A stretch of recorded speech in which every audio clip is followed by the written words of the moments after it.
Alright, so welcome back everybody. So for this video, I'm going to be reviewing the cards from Dominion Cornucopia. Now, Dominion Cornucopia happens to be one of my most favorite expansions. It's a very small expansion, and considering there's only 3 expansions that are actually small, this is my favorite of the 3 for sure, but it's also one of my most favorite expansions too, even if it wasn't small. One of the reasons is obviously because I happen to actually like almost every single card in this expansion, which is rare. There's not very many expansions where I like most of the cards. So without further ado, let's get started and start talking about the cards from this expansion. Okay, so Tournament. Tournament is my most favorite card for sure. It's not necessarily my most favorite action to play, but what you get from the Tournament is what I want, and that's why Tournament is so awesome. Now, in the beginning of the game, you're always probably going to be able to get these benefits, because when you play a Tournament, your opponents will be able to block you from getting benefits from the Tournament if they have a province in their hand. But in the beginning of the game, they most likely will not, so you're probably going to get 1 action, 1 card, and 1 treasure. If they do ever reveal a province, then they block you from everything down here at the bottom. But they don't obviously block you from the extra action, and they don't block you from getting a prize. The only person who can block you from getting a prize with the Tournament is yourself, because you also must reveal a province from your hand, okay, to get the prize from the prize pile. If you do, you get either a prize from the prize pile of your choice, or you get a duchy. They don't get a prize if they reveal a province. They're only going to block you from getting this card and treasure. That's all they get for trying to block you by revealing a province. But the prizes are just awesome. I absolutely love them. My most favorite, of course, is going to be this one here. It's an awesome attack card, okay? You get to draw 2 cards, you get an estate. It's an attack card, so everyone is going to get a -point card, and they have to discard down to 3 cards in hand. So it's basically like a witch / a militia, all in one attack. Powerful attack. Only 1 of these cards in existence. That means whoever gets this is going to have a overpowered, super powerful attack, but likely they won't be playing it all the time because there's only 1 of these. Still, you also get an estate too, which of course maybe not be the best card on the planet to obtain, but hey, it's awesome nonetheless. One of my favorite prizes, one of my favorite cards, which is the main reason why I want to play the Tournament so much, is just to get this 1 card. But then the other prizes that you can obtain are also really good. Trusty Steed is cool because you get to choose 2 of 4 options, getting cards, getting actions, getting silvers, getting money, that kind of thing. It's another powerful card. The Bag of Gold is an action card that will basically let you get a gold every time you play it and put it on top of your deck to boot, and it gives you an action, so you can still play something else. The Princess is sort of minor as far as the other cards are concerned, but she will basically decrease the price of cards costing, 2 or less. So, a province will now be worth 6 instead of 8 with her in play, which is nice because she's the only one in the Cornucopia expansion that will decrease prices. There's no bridges or highways in this expansion, so she might be, if you're not playing with the other expansions, getting the Princess might be worth it. Diadem is probably the most interesting prize there is. It's kind of so-so. I don't know if I hate it, but it's definitely not the best one out there. But it could potentially give you extra treasure for unused actions. So, for instance, sometimes you play tons of villages, and you might be one of those village idiots who are always playing village after village after village after village after village, but you're not utilizing all those actions, all those plus actions. You might have a couple of action cards other than village, but you're not using all of those extra actions. So this could potentially give you a lot of extra treasure if you're one of those kinds of people who are constantly playing all of those villages and not utilizing all of the all the actions that they could potentially get doing that. So Diadem might be worth it for them, but it's not the best prize there is. I mean, I might still go after a Duchy over this, or even the Princess. But these first three are awesome. So, you know, it is kind of a rat race with the tournament, of course, but since it's not a rat race to win the game, it's a rat race to go after these three prizes. That's why I like it. That's why this is my most favorite card in Cornucopia. Okay, so my next favorite card is the name of one of my most favorite expansions, Menagerie. It's also a card. And one of the things about this expansion is this expansion rewards you for variety. This one does it, this one does it, and this one does it. They reward you for variety. So normally, you would just get a card in an action when you play this. But if you reveal a hand of no duplicates, as in a variety of cards, or every single card in your hand you only have one of, that's a variety, then you get to draw 3 cards. That's awesome. An action plus 3 cards. If you have a variety, that's cool. Getting to pull that off is super fun, which is why I like it. And, of course, I like, you know, the picture, too. I mean, come on, I like animals. So, a zoo, you know, basically it's a zoo with giraffes and elephants and a lion, right? That's cool. I like that. So, Menagerie, second favorite card. Okay, Fairgrounds is my third favorite card. This is going to reward you for, once again, variety. You're going to get 2 victory points for every 5 differently named cards in your deck, rounding down. And so, if you have lots of different variety, as much as you can possibly get in a game, this could potentially actually be worth almost as much of it as a province, or as much as a province, maybe, perhaps. And since it only costs 6, this is definitely a whole lot better than even, for instance, a Duchy, because most likely you'll have at least 10 differently named cards in your deck, probably. So, most likely, I know I will for sure, that's better than, obviously, a Duchy, and it's only costing 1 more than a Duchy, too. So, another reason why I like this one. Super powerful, super awesome, super fun. Okay, my fourth favorite card is Hunting Party. Once again, this rewards you for variety.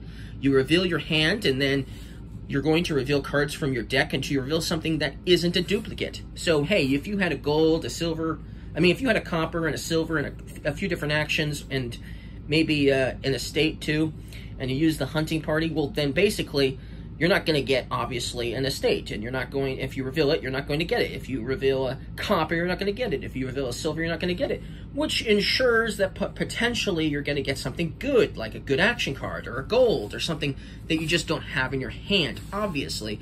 And so, that's why this is powerful. If you can play a bunch of these in a single turn, that means it's going to increase your chances of what cards you'll be able to get into your hand.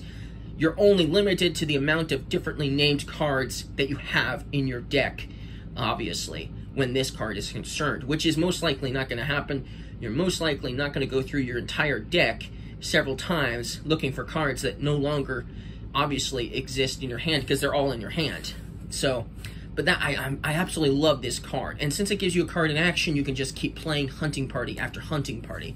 So, awesome card. One of my favorites for sure.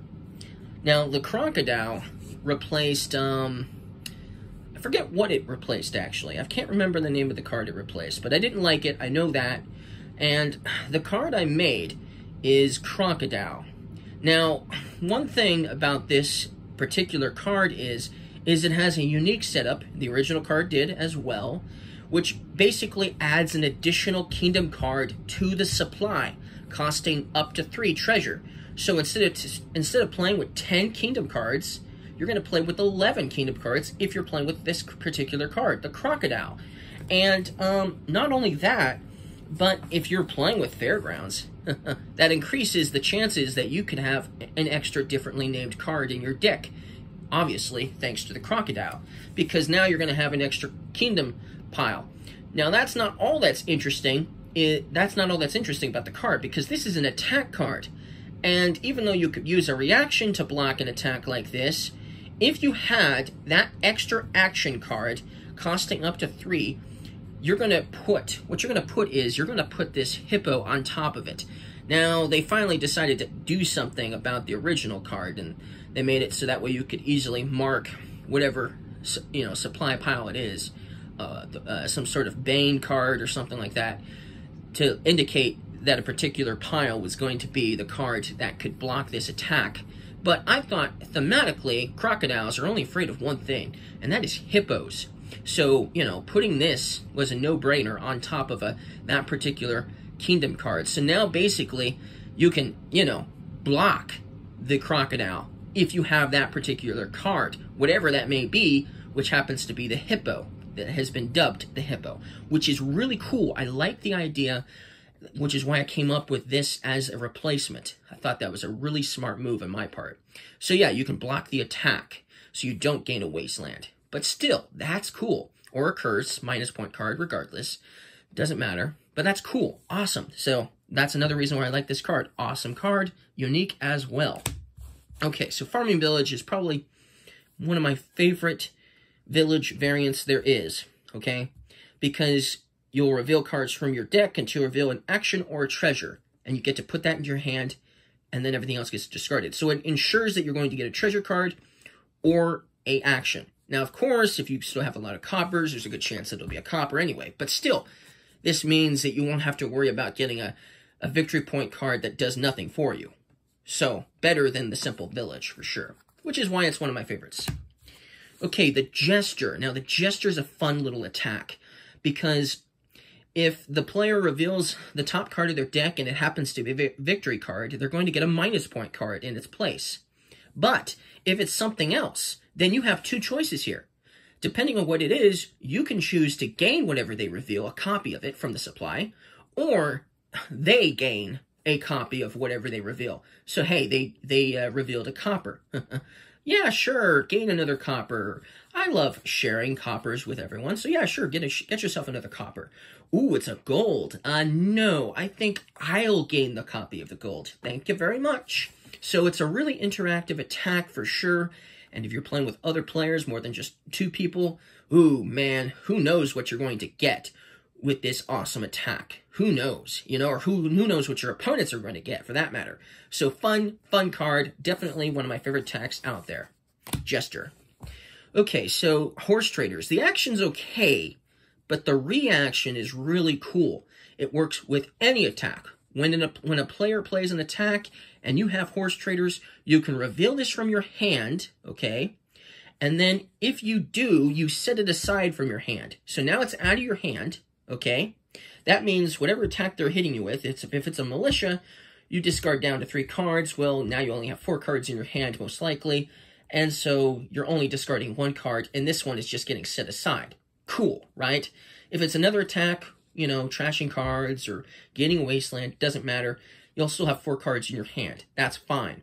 On your next turn, though, what you're going to do is you're going to get +1 card, plus the Horse Traders comes back into your hand. Powerful. I love that. That's really cool. One of the coolest reactions for sure, because you can use it as a reaction to any attack. Definitely better than the Moat, because now you're getting 2 cards back. So, you know, if it was a militia, it didn't really do anything to you because you only discarded 1 card. You're drawing a card, getting this back. It's cool. I love that. That's awesome. So it really mitigates the damage that an attack card like a militia would do to you. Of course, if it was another attack, it's not going to mitigate any damage, but still, it's a nice little added benefit if somebody does play an attack on you. Okay, so obviously this is another card that replaced another card. Oh yes, Crocodile replaced Young Witch, the Young Witch's Bane, all that. So that now I remember what it replaced.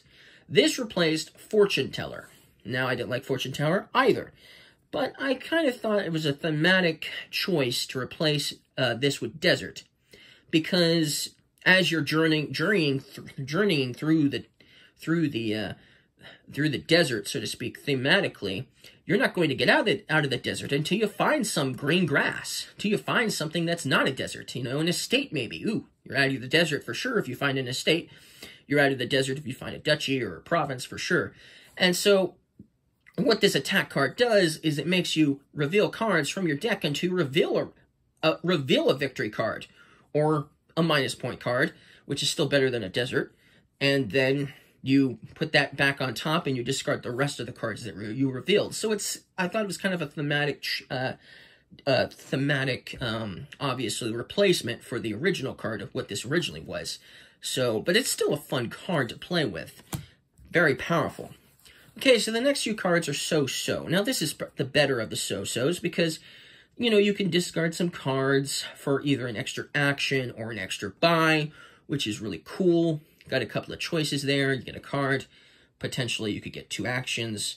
Or, you know, and that's pretty good. But you have to discard a card too, of course. So it makes worth keeping certain cards like victory cards or even coppers maybe worthwhile to hold on to so you can discard them for these extra benefits. So that's Hamlet, an okay card. Now, Horn of Plenty. This one is also just kind of so-so okay. When you play this, you can gain a card costing up to 1. This is another one of those cards that rewards you for variety, okay? But it's dependent on how many differently named cards you have in play.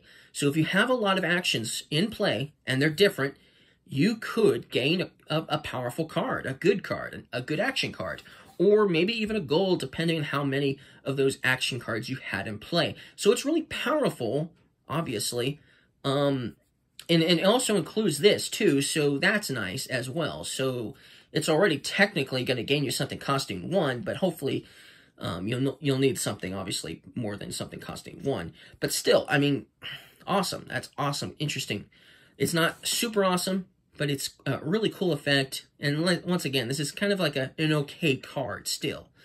And of course, obviously, if it's a victory card that you gain, you'll have to trash the Horn of Plenty. So if you use this effect to gain a victory card, then obviously you're going to lose this treasure card. But hey, it might be worth it. If you could get a province with this, it would be worth it. Trashing this to get a province, if you somehow got that to work, that would be really cool. Okay, Harvest. Now this one is probably the worst of the okay cards, for sure. There's only one left besides this one. But I find myself not really using this. It's kind of a boring card. It does reward you for, obviously, a variety, once again. But most likely, you're only going to get a couple of treasure playing the card. I mean, you could potentially get plus for money, but often the time what happens is I get maybe 2 plus treasure playing the action, and that's it, which isn't that useful in my book. Plus, you don't get an extra action, and it's a 5 costing card, so that's why it's just kind of so-so, not the best card on the planet. I don't hate it, but it comes pretty close to hate. And the last card, the only one from the expansion I actually hate, is Remake. And it makes you trash a card twice, or should I say, it makes you trash 2 cards. Okay, not 1, but 2. Yes, you can gain 1 costing 1 more than the trashed card, but it does make you trash 2. And if I'm using it to trash minus point cards, or obviously coppers, well, that doesn't really help me at all, does it? Because now I'm just, going to get more coppers? So it doesn't really work unless, of course, you're a copper strategist like myself. But still, even then, I probably wouldn't waste my time getting this unless this was the only card that trashed cards. And I did want to get rid of some minus point cards just to return them into a copper, though. I don't know. But the problem is you couldn't even get a copper, actually, because it has to be exactly 1 more than the card you trashed. So basically, you get nothing at all. You're just trashing a couple of cards if it was minus point cards or coppers.